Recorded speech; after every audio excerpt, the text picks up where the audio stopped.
Inshallah, I will now introduce our next speaker, Dr. Fahad Khan. Dr. Fahad Khan is a licensed clinical psychologist with a doctorate in clinical psychology, and he also has a master's degree in biomedical sciences. He has also been a student of the religious studies, beginning with his memorization of Quran at the age of 16.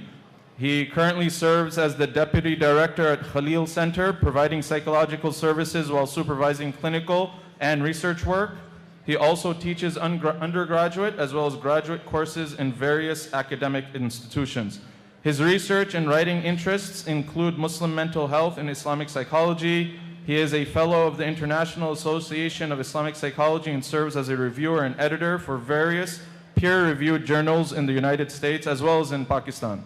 He is actively involved in professional organizations and has served on many committees and divisions of the APA as well as Illinois Psychological Association. For his work and dedication, the APA awarded him with the 2021 Early Career Psychologist Champion and the 2020 Early Career Achievement Awards. His clinical focuses are anxiety, depression, trauma, OCD, adjustment problems, spiritual and personal development, inshallah. This talk is about, from video games to virtual reality, the psychological effects of tech. Without further ado, Dr. Fahad. Jazakallah khair. Bismillah walhamdulillah wa salatu wa salamu ala rasulillah wa ala alihi wa sahbihi wa man wala. Tu'izzu man tasha wa tudhillu man tasha biyadika al-khayr. Rabbi shrah li sadri wa yassir li amri wahlul 'uqdatan min lisani yafqahu qawli. Again, I'm grateful to Darussalam for having such a beautiful program, for inviting me.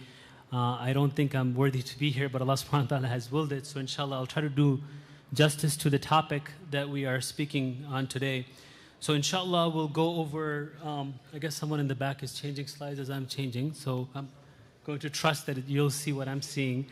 We'll talk about the bigger problem that we're facing as we live in this post-enlightenment, post-modern era.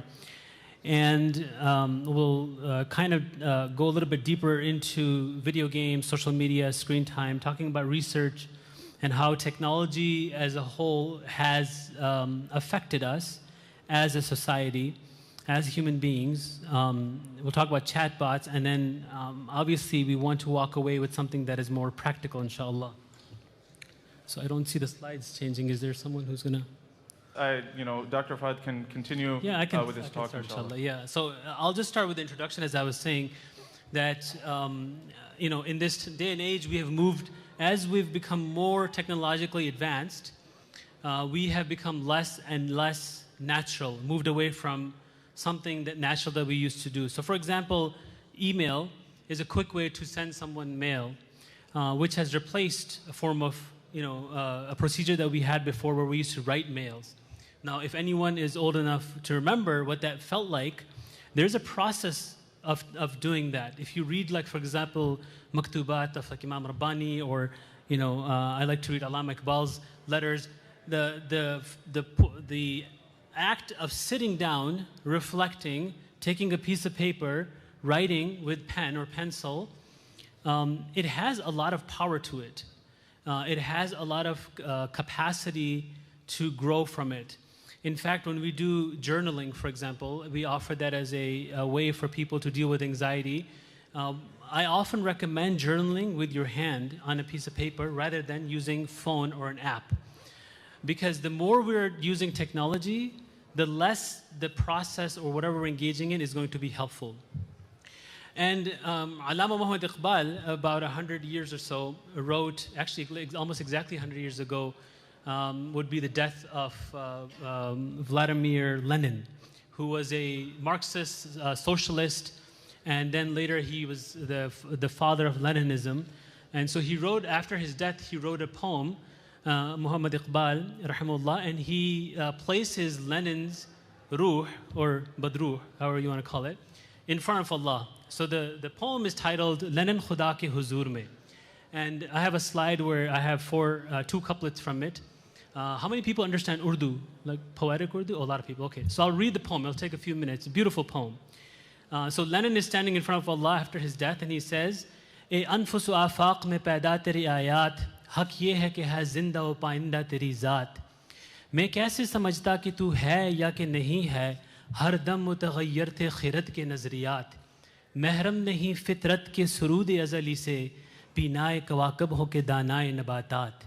आज आँख ने देखा तो वो आलम हुआ साबित, मैं जिसको समझता था कलीसा के खुराफात। हम बंदे शब व रोज़ में जकड़े हुए बंदे, तू खालिक के आसार निगारिंदा आनात। एक बात अगर मुझको इजाज़त हो तो पूछूं, हल कर न सके जिसको हकीमों के मकालात। जब तक मैं जिया खैमा अफलाक के नीचे, कांटे की तरह दिल में खटकती रही ये बात। गुफ्तार के असलूब पे काबू नहीं रहता, जब रूह के अंदर मुतलातिम हो ख़यालात। वो कौन सा आदम है कि तू जिसका है माबूद, वो आदम खाकी जो है ज़ेर समावात। मशरिक़ के खुदावंद सफ़ेदान फ़रंगी, मग़रिब के खुदावंद रख्शिंदा फ़िलज़ात। यूरोप में बहुत रोशनी इल्म हुनर है, हक़ ये है कि बेचश्मा हैवां है ये ज़ुल्मात। रानाई तामीर में, रौनक में, सफ़ा में, गिरजों से कहीं बढ़ के हैं बैंकों के अमारात। ज़ाहिर में तिजारत है, हकीकत में जुआ है, सूद एक का लाखों के लिए मर्ग मफाजात। ये इल्म, ये हिकमत, ये तदब्बुर, ये हुकूमत, पीते हैं लहू देते हैं तालीम मसावात। बेकारी औरियानियों में ख्वारियों इफलास, क्या कम है फ़रंगी मदनीयत के फतूहात। And then the lines that I had up on the slides when they come up, he says, वो कौम के फैज़ान समावी से हो महरूम, हद उसके कमालात की है बर्क़ बुखारात। है दिल के लिए मौत मशीनों की हुकूमत, एहसास मुरव्वत को कुचल देते हैं आलात। आसार तो कुछ कुछ नज़र आते हैं कि आखिर तदबीर को तकदीर के शातिर ने किया मात। मैं खाने की बुनियाद में आया है तजलजुल, बैठे हैं इसी फ़िक्र में पीरान ख़राबात। चेहरों पे जो सुर्खी नज़र आती है सरे शाम, या गाज़ है या साग़िर व मीना की करामात। तू कादिर व आदिल है मगर तेरे जहाँ में, हैं तल्ख़ बहुत बंदे मज़दूर के औकात। कब डूबेगा सरमाया परस्ती का सफ़ीना, दुनिया है तेरी मुंतज़र रोज़ मकाफ़ात। So in the poem, Lenin, or Iqbal obviously speaking through Lenin, he talks about what's happening in the world, right? How there's a rise of socialism that eventually leads to World War II, Marxism that becomes popular, and Allama Iqbal hated all of these movements for obvious reasons. They moved us away from Allah subhanahu wa ta'ala, moved us away from religion. That how this materialistic world that we live in, unfortunately, is damaging us. It's causing a lot of harm to us, but it's on the rise. And the lines that I quoted, he says, "Wo qaum jo ke fezan samawi se ho mahroom," the nation which is deprived from divine grace, had uski kamalat ki hai barko bukharat. They can only go as far as their technology takes them. That's the limit that's set forth for them, because they no longer look towards Allah. Now, Iqbal, one of the beautiful things about his wisdom was that he gave, okay, are we back? Yeah. He gave insan, and he gave, especially a Muslim, this yaqeen that you have, like he says, Khuda lam yazil ka daste qudrat tu zuban tu hai. You're the hand of Allah who's everlasting. So you have that much authority. So he says, if you're deprived of that divine grace, then your technology can only take you, you can only go as far as your technology can take you. And then he says, है दिल के लिए मौत मशीनों की हुकूमत, एहसास मुरव्वत को कुचल देते हैं आलात. I got some antivirus thing, I'm not going to renew. That governance of machinery or technology is death to the hearts, because technology or tools crush the emotions of human kindness. And that's a reality that he saw over 100 years ago, and that we're seeing that now when we conduct research and we see the outcome of it. So let's talk about some statistics about technology. I don't think this should surprise anyone. We have over 90% of teenagers that use smartphones. 45% of teenagers, they say they are online almost constantly. 80% of teenage and adults too use social media. In fact, after I had prepared this, I came across another article which talked about another set of data which kind of shocked me a little bit, that globally people on average use 6 hours and 58 minutes of screen time per day. Almost 7 hours of screen time every single day globally. That's a very scary thought to have if you think about it. Now, most of us living in the US, for us it's the norm. We work, we have screens. in my office alone, I'm a psychologist, but obviously I do administrative work and research. I have 3 screens. Some people have 3, 2, 4 screens, right? I went to my accountant, he's got like 4 screens. There's like a competition, who has the most screens. So we're surrounded by it. You sit in your car, you have a screen right there. Right? Your phones are always there. You come home, there's a screen. We're in the masjid having a presentation, and there's a screen. So 7 hours of average screen time, and almost half, 49% of babies 0 to 2-year-olds interact with smartphones. Okay? That's a very scary statistic. That time when your brain is still developing, right? Our human brains continue to develop until the 20s. So we're going uphill, you know, late 20s, early 30s, like the max. And after that, it starts to go downhill. So I'm 41, so, you know, we're on the decline. And because we're surrounded by technology so much, if you look at the world right now, this is a little bit old, like a few years old, but in countries like South Korea, 99% of the people use internet, and in some places like India, 56% use the internet. Again, this is another teenage data here. 54% teenagers say it would be hard to give up social media. And 36% said that the amount of time that they spend on social media is too much. Imagine the teenager saying that. So if they're saying it, then obviously there's a lot of time that is being spent on these devices. This chart here is interesting. It shows young versus old individuals. So you have 18 to 39 on the right and 40 plus like so. So in India, for example, 36% of the users are ages 40 plus. And 73% are those that are 18 to 39, right? So this 40 plus 36% Indian users are probably the ones that are sending the WhatsApp forwards that we get all the time. And in other countries, like in the US, for example, 94% of the users are 40 plus, and 98% are 18 to 39. Okay, so, you know, I divided this up on purpose into 2 or 3 sections because I think some of these topics are very important. So I think we've established that as a society, we're moving towards being more dependent on having more interactions with technology, with screen time, and now with artificial intelligence. And some of the ways that our children fall, unfortunately, trapped to this is like video games, social media. But at the end of the day, we have to recognize technology is just a tool. I think through this conference, and I was listening to someone yesterday talk, you know, we recognize there are benefits to using some of these tools. Like AI, for example, is able to predict, you know, illness. It's able to predict cancers. It can look at an MRI scan and tell you something that sometimes a physician might miss out on. So we know there are benefits to it. Being able to access something quickly and have answers does have a lot of benefit to it. So oftentimes when parents come to me and they say, you know, my son is having emotional problems, my daughter is on Instagram all the time, and I feel like that's why they're having these emotional problems, because they're playing video games, they're on social media. I can tell you as a psychologist, you know, I'm still 10 years after my graduation, so I'm still early career, but I can say with some confidence that most of the problems that we see are not because of technology. Technology becomes a poor coping that people engage in, but the problems are much deeper, not in just society, but within families, and we'll talk about what that means. So video games, the bad, obviously we know some of this data, and I'm sure some of the parents will pay more attention to this slide, but I have the good coming later, so the children can do that. They desensitize the user to violence. We know that games like Call of Duty, like, you know, there's a lot of bloodshed happening. Exposure to those violent video games increases physiological arousal. In fact, when you say physiological arousal, we mean like the stress hormones high, your body goes into what we call fight or flight mode.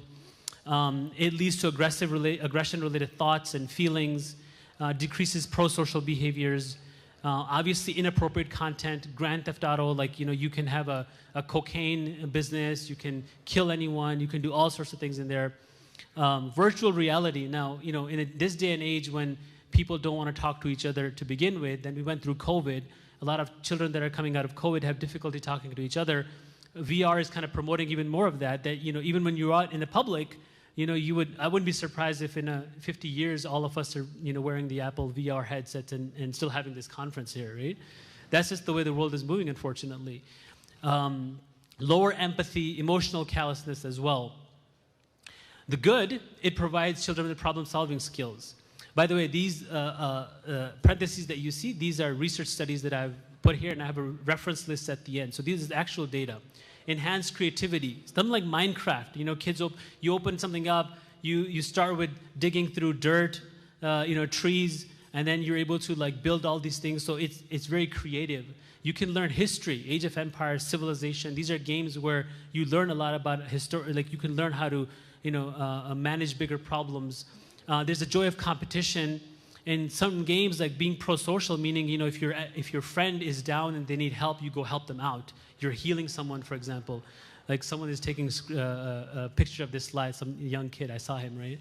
And then go home and show it to his father, like, see, there's a good in this.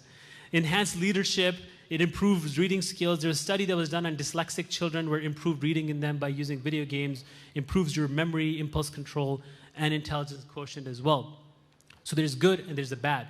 And this is the theme that you'll see throughout my presentation, at least, that if you go out and do the research, you will find good and bad in all of these technologies. Right? In social media, social media user base has tripled from the year 2010 to 2021, and since then, especially with TikTok, TikTok became a very popular platform. The data was done before or early phase of TikTok. But that has increased the use of social media even more.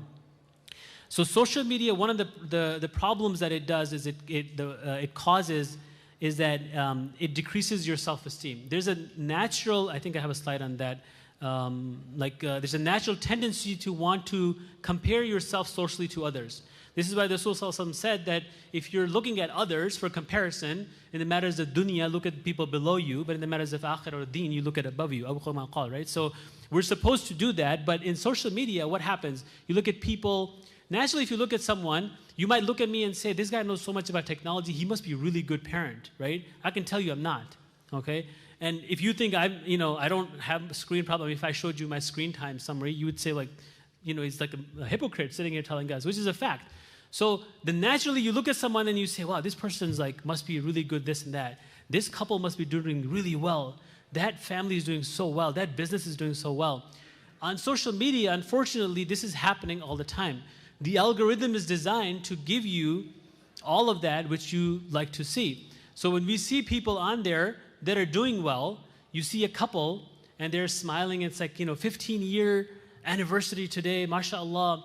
You're like, oh man, lucky them. They don't have any problems.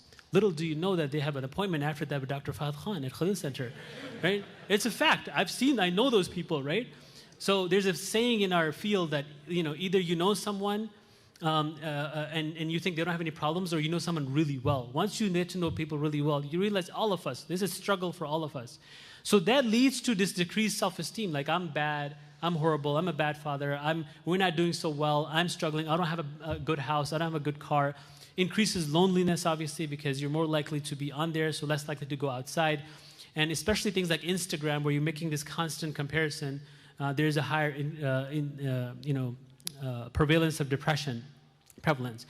And the strength of relationships through social media are weaker, obviously, because of the lower quality. It's hard to text with someone else. The human touch and quality that's necessary is lacking from social media. Face-to-face interactions obviously have and we'll talk about this towards the end as well, a higher correlation with being healthy, living a longer life, and having less psychological problems.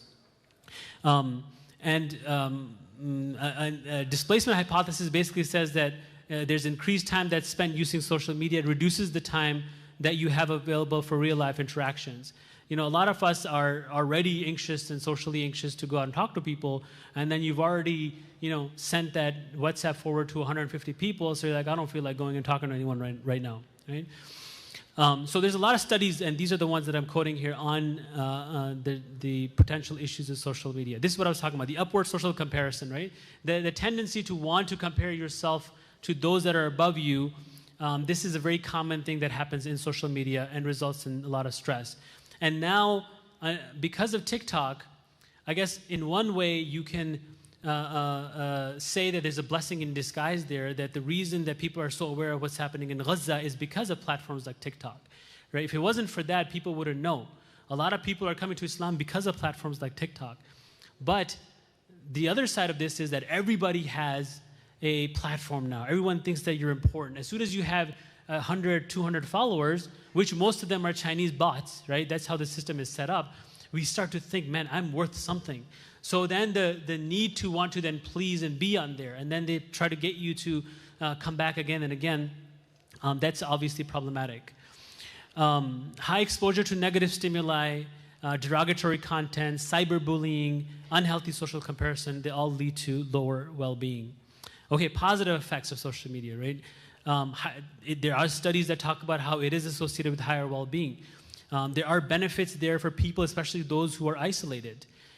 We talk about apps and where matrimonial is happening more online. There are a lot of Muslims living in places where they don't have access to large communities like us. So if you go to like Billings, Montana, where they have a very small masjid and there's no halal meat market, I think maybe there's one there now. At least the last time I heard about it, there wasn't any. That family who's looking for a suitable match for their daughter or their son, where are they supposed to go? So these platforms provide those opportunities. Sometimes online communication benefits people who are socially anxious, isolated. Although, does it become a crutch for them? Does it cause more or less? That's a different story. But some people, remember, anxiety is something that you can have in your family. You can be born with it. It's genetic based. So if you have anxiety, a lot of anxiety from a very young age, there's no trauma, there's nothing that happened to you, no bullying, those people do need sometimes some of these tools to be able to expose themselves, slowly get out into the real world. Online communication stimulates communication with existing friends. I think a lot of us have probably found friends that we didn't know about. It's been years, and then you end up finding them through online platforms. Like there was some individual who got lost. I forgot which country. I think it was Australia. This person ended up in some European country, I think UK, and then they found their home using Google Maps in India or something. Right? So something happened, but the point is that you can use those means to find older friends. I found a Facebook group with my high school, and they were having a reunion. I did not want to go to the reunion, to be honest with you. So I just said, oh, okay, good. They exist, and they're doing fine, and that's enough for me. Studies have reported social media use was associated with increased social capital, positive psychological effects, self-disclosure, communication, friending, also found to have positive effect. So the point is there is positive effect. There's social support. For example, at Khalil Center, we used to have a support group that was meant specifically for people who struggle with pornography addiction. Now, you can't have people, it's not easy for people to come to a face-to-face support group and then talk about their problems. So the way to overcome that was have an online group where you're anonymous. You didn't have to turn on your webcam, and you came and you spoke with other people who had same struggles, and you helped each other through those struggles, right? That's only possible through technology. That would not be possible face-to-face. It would be very difficult, very challenging for us to do. So there's mixed findings, right? This is what they call like the social media, or we can say technology seesaw, right? So you have positive, you have benefits, the positive effects, you have negative effects. So what do? And it becomes coping mechanism for deeper problems. So my recommendation, and as I will say, is always to treat it as if it is a tool, which is what it is. And you use it when you need to use it, and we recognize the harms of technology, the harms of AI, the harms of social media, video games, especially if it is being overused or abused. And we'll talk about that. So psychological effect. Now, screen time is an interesting one. So one thing that they found with children, for example, and we saw earlier data that said 49% of the babies from 0 to 2 have access to a phone, that when children look at screens, just by looking at the screen, even if you're not playing games, even if you're not watching Cocomelon or Choo Choo TV, whatever's on there, that in itself causes changes in your brain. That in itself causes imbalance in your brain that leads to further effects. So our body, the way our nervous system is, it's usually in one of two modes, right? We call it fight or flight, or rest or digest. Fight or flight is when your sympathetic nervous system is activated. Rest or digest is when your parasympathetic nervous system is activated. So when you're in fight or flight mode, your pupils are dilated, you can take more information in. The blood flow is not going towards your stomach, rather to your muscles, because in case you need to run, do something. So people who are anxious are in fight or flight mode. Me sitting here, because I'm presenting in front of all of you, I'm anxious, I have anxiety, so I'm in fight or flight mode, right? I'm not thinking about food right now. I'm not even hungry. So screen exposure leads the body into fight or flight mode. And this is true for everyone, whether you're children, whether you're adults. The only issue is when you're a child, your brain is still at a very early stage of development. So the damage that is caused can have long-term effects, right? So you have intense sensory stimulation, psychological engagement. It disrupts your body clock. The light that comes from these screens, unfortunately, one of the, just a small tangent, as a psychologist, if you want to put me out of job, there's 3 things you can do. If you do these 3 things, I guarantee you at least half of your mental health, psychological related issues will be taken care of. The first thing is be mindful of what we eat. Okay, the more carbs we engage in, the more unhealthy eating habits, we're eating late at night, or we're not eating at all, unfortunately causes psychological problems, depression and anxiety. The second thing is physical activity. Even if you take a 5-minute walk outside, and I was reading a research study a couple of months ago which talked about how listening to the birds chirping outside can improve your mood better than taking antidepressants, even for people who have clinical depression. Just listening to birds chirping, right? So go out for a walk, weather is so nice now, 5 minutes, some kind of physical activity on a daily basis. And the last thing, which is sleep. Be mindful of our sleeping habits. If our sleep is disrupted, it's going to cause a lot. You can take a very healthy individual, and they've done studies on this, and you change their sleeping habits. I used to work night shifts at hospitals, and I remember working night shifts is very bad for your health. You start to having physical problems, blood pressure problems, and the quality of sleep that you get from sundown to sunup, it does not match the quality that you might get during the day. So if you sleep even 4 to 6 hours between, after Isha, before Fajr, that's a lot better for us physically and psychologically than sleeping, staying awake all night and sleeping after Fajr when the sun is up for 8 hours, okay? So be mindful. So those 3 things, half of your problems, I can tell you, or the symptoms would be taken care of. There's some sign language going on, sorry. It messes up your rewards and addiction pathway. We'll talk about that in a minute as well, dopamine. And then, so the light that comes into your eyes, the brain can't tell where the light's coming from. It sees light, thinks it's day, so, we have to stay awake. Now, naturally, what happens when the sun goes down, the light stops coming into your eyes, into your brain, and it starts to secrete melatonin. And melatonin makes us sleepy and, groggy. So ideally, if you follow the sunnah, after Maghrib, you would maybe eat if you have to, right? And then after Isha, you would be so sleepy and tired that you would lay down and you would be falling asleep. And then in the morning, when even the slightest light that comes to your eyes, like it could be the subh batil, right? Like the fake morning that happens before Fajr, it could wake you up and you'd be fresh. But right now with screen time, what happens is that we have all this light coming into your eyes, we have blue light inside of our houses, and we can't fall asleep. And then when we lay down and we can't fall asleep, what do? We pick up our phones. That's the worst thing we can do for our body, is to pick up our phones. We should be doing the opposite. So be mindful of that. Okay, so all that leads to the body in stress mode. And when the body is in stress mode, and now imagine children going through this, right? Because body is learning. The body, keeps the score, as they say. Your blood flow shifts from more evolved to the primitive sides of the brain. What we mean by that is human beings, what differentiates from animals is a very high level of thinking. So animalistic brain is the one that stores emotions, aggression.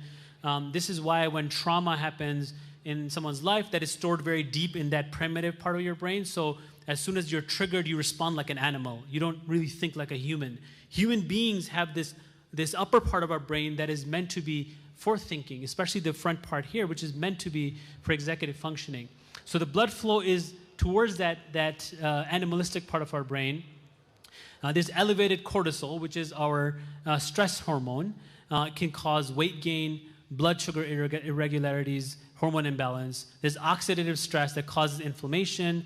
It messes your sleep, like I said before. There's muscle tension, cognitive dysfunction, difficulty learning, memory. Sleep itself causes, if you don't sleep on time, which is, again, students here, if you do an all-nighter, it's the worst thing you can do, because you can study all that in one night, but you won't retain most of it by morning time. One time, I was in grad school and I pulled an all-nighter, and so I go in and it was like a biochem exam or something, and I'm like making dua, ya Allah, please help me. So I opened up the exam thing and they give us your Scantron to put, look at this Scantron and I see little dots appearing. I'm like, ya Allah, this is like divine help. And I'm so lucky, right? And I look up and I see dots everywhere, because I hadn't slept. So my body is deteriorated. So I barely went through that exam. So don't do that. It messes up your sense of time. So you notice little children, especially who are,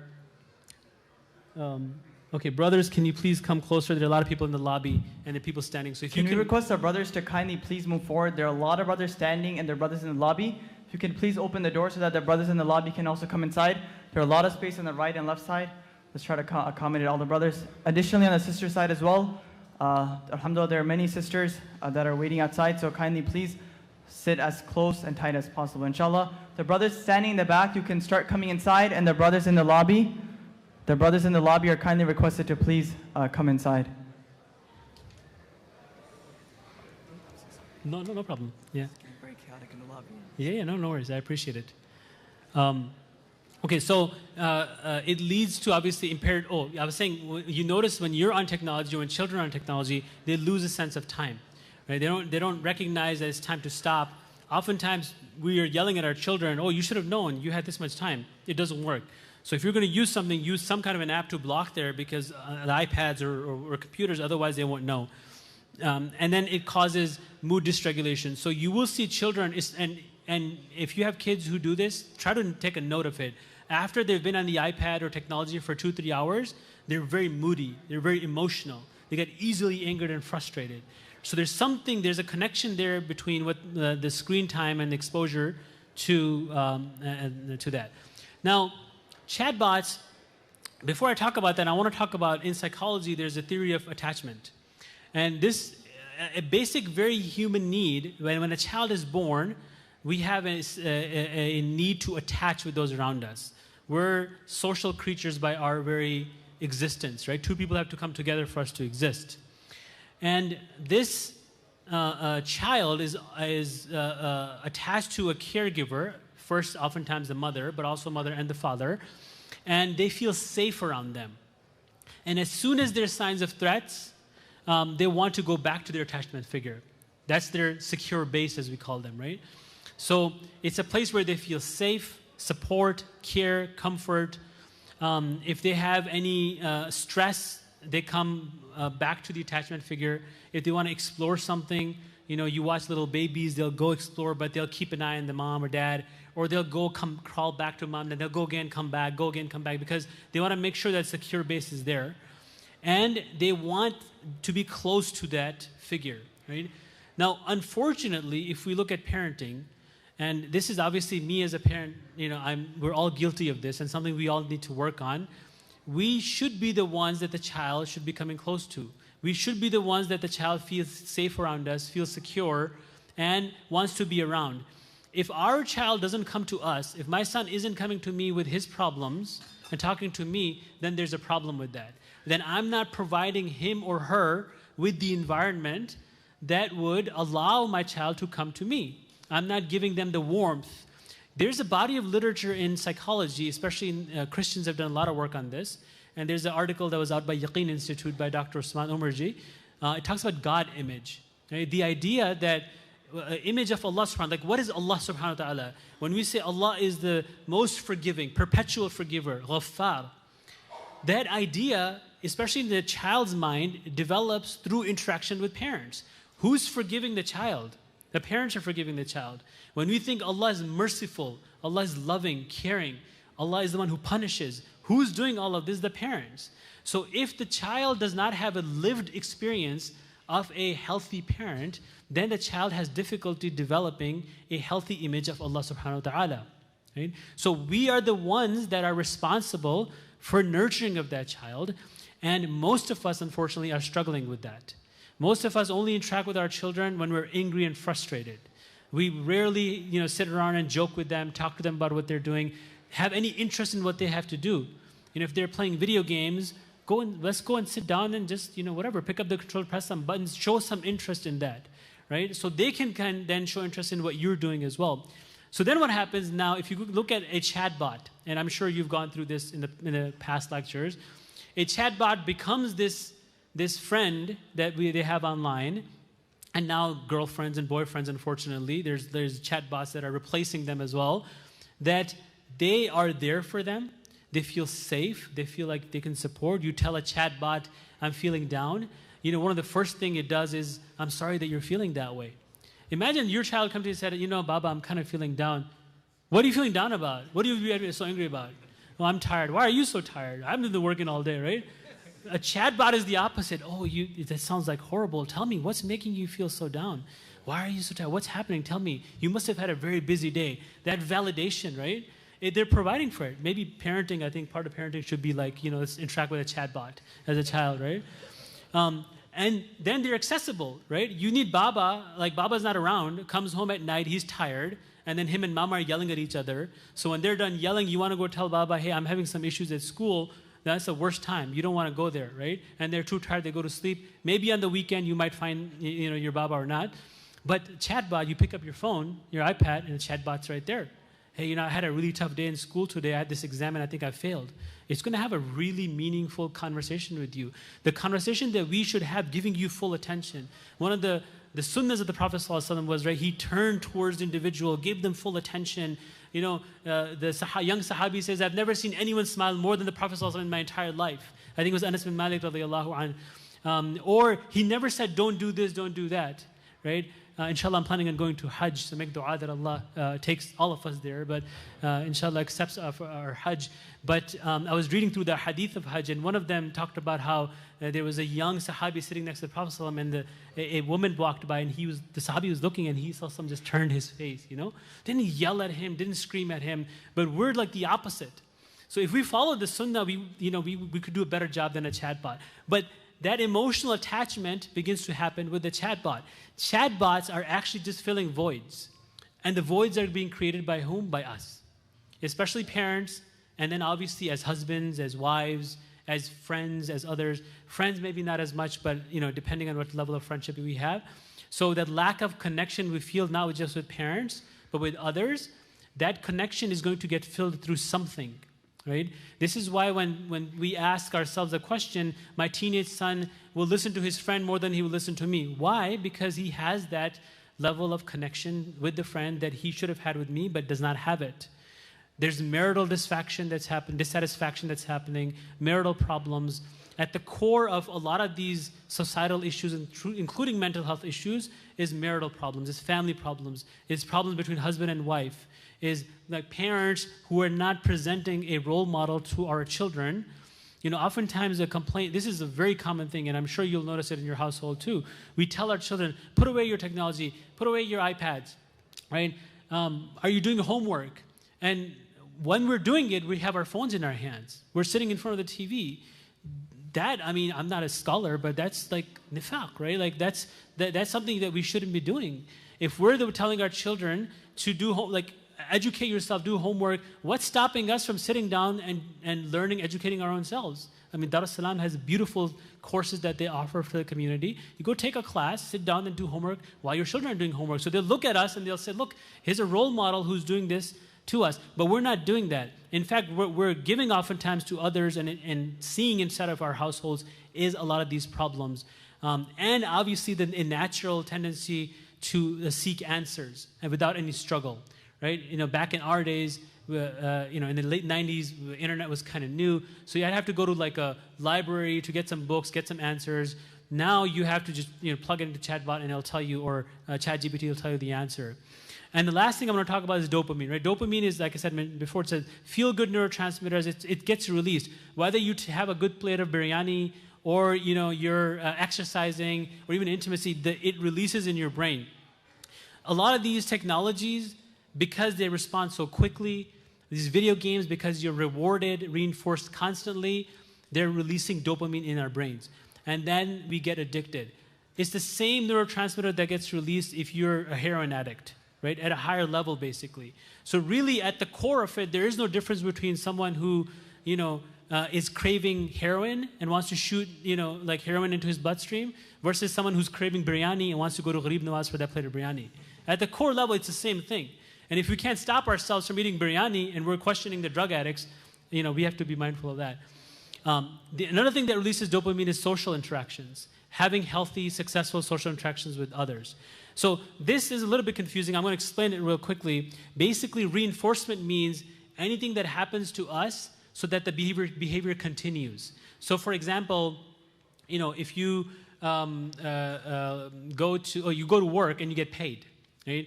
That paycheck then allows you to want to come back to work. That's something that reinforces the behavior of wanting to come back to work. Now, there's different ways of doing this. One is that you can either give the same amount of paycheck every 2 weeks. That means it's a fixed paycheck and it's at a specific interval.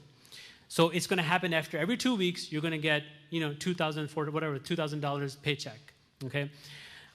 Then it could be where you might get $2,000, but not every 2 weeks. You might get it after 1 week, after 3 weeks, after 5 weeks. So the time is now not fixed. It's at some kind of a variable, ratio, and the amount is fixed. Now, why is gambling so addicting? Because when the person, hopefully not you go, when a person goes to a slot machine, pulls the lever, they don't know if they're going to win or not, and they don't know if they win, how much they're going to win. Both of those things are variable, meaning it could be the second time, the third time, or the 300th time that you win something. It could be $10, $20, or a jackpot. That kind of reinforcement is the most addicting form of reinforcement. And this is why our phones and social media is so addicting. Because you never know whose message is going to come. You hear that buzz, and sometimes it's like a phantom buzz. There's not even buzzing, but you're kind of feeling it. You're like, oh, somebody's messaging. Nobody's messaging you, man. Like, calm down, right? But that's how we're kind of used to it. Video games are the same way, right? You get this drop from the sky, like Fortnite. For those kids who play Fortnite, it comes down. You open it up. You're like, oh man, it's got this nice weapon in here, right? Or it's got nothing, right? So that kind of thing makes you want to come back again and again and again. So unfortunately, psychologists are the ones that have designed all these systems, whether it's social media or video games, to keep the person want to come back again and again and again. Okay, so I want to go into what we can do, so I'll skip to recommendations. What this was basically that, like I said, technology, we have tools. If we have all these problems, there's genetic factors, family history, upbringing, like technology was introduced too soon, family dynamics, then that leads to this higher use of technology and the negative outcomes that we see, okay? So prevention is always better than intervention. Try our best to prevent as much as possible. Try to keep technology away as much as possible. If we live close to a masjid, walk to the masjid, right? If we can keep our phones away in the car, do it for as long as we can, especially when you're coming to the masjid, right? You're going to go back to the car after 10 minutes anyway. Leave it in the car. Having the awareness of the existing problem and dynamics will help. Reflect what's happening in my family, in my household, in my own life that's causing me to want to come back to this, want to come back to AI or pornography or video gaming, whatever the problem is. The other thing is balance, right? So being aware that if I'm on my phone for 6 to 8 hours a day, I need to balance it with something else that is more natural. So maybe having more social interactions, social connections, maybe having more time outside in the nature, taking some walks. And then, like I said before, model the ideal behavior, especially for those that are around us. Meaningful social connections, and I think this is the last slide. There's a large study that was done in Harvard. It's an 86 years long study, still going on. The question was, what makes us happy, healthy, live longer? And what they found was that it wasn't career achievement, it wasn't money, it wasn't exercise, it wasn't healthy diet or even a Tesla. It was positive relationships. Having meaningful, healthy connections with other people will make us happier, healthier, and live longer. And ideally, those connections should happen not inside of technology, but outside. So inshallah, with that, I'll end. Jazakumullah khair for your attention. If I said anything, misspoke, Allah forgive me. And if you have any questions, I guess we're going to do them now. But you can always email me as well. Takbir. Takbir. Takbir. MashaAllah, amazing, brilliant presentation by Dr. Fahad. May Allah subhanahu wa ta'ala reward and preserve him. Especially the rattling off of like 2 minutes of Allama Iqbal poetry. MashaAllah, tabarakallah, may Allah subhanahu wa ta'ala reward and preserve him. Ameen. Inshallah, we will be having adhan in salah.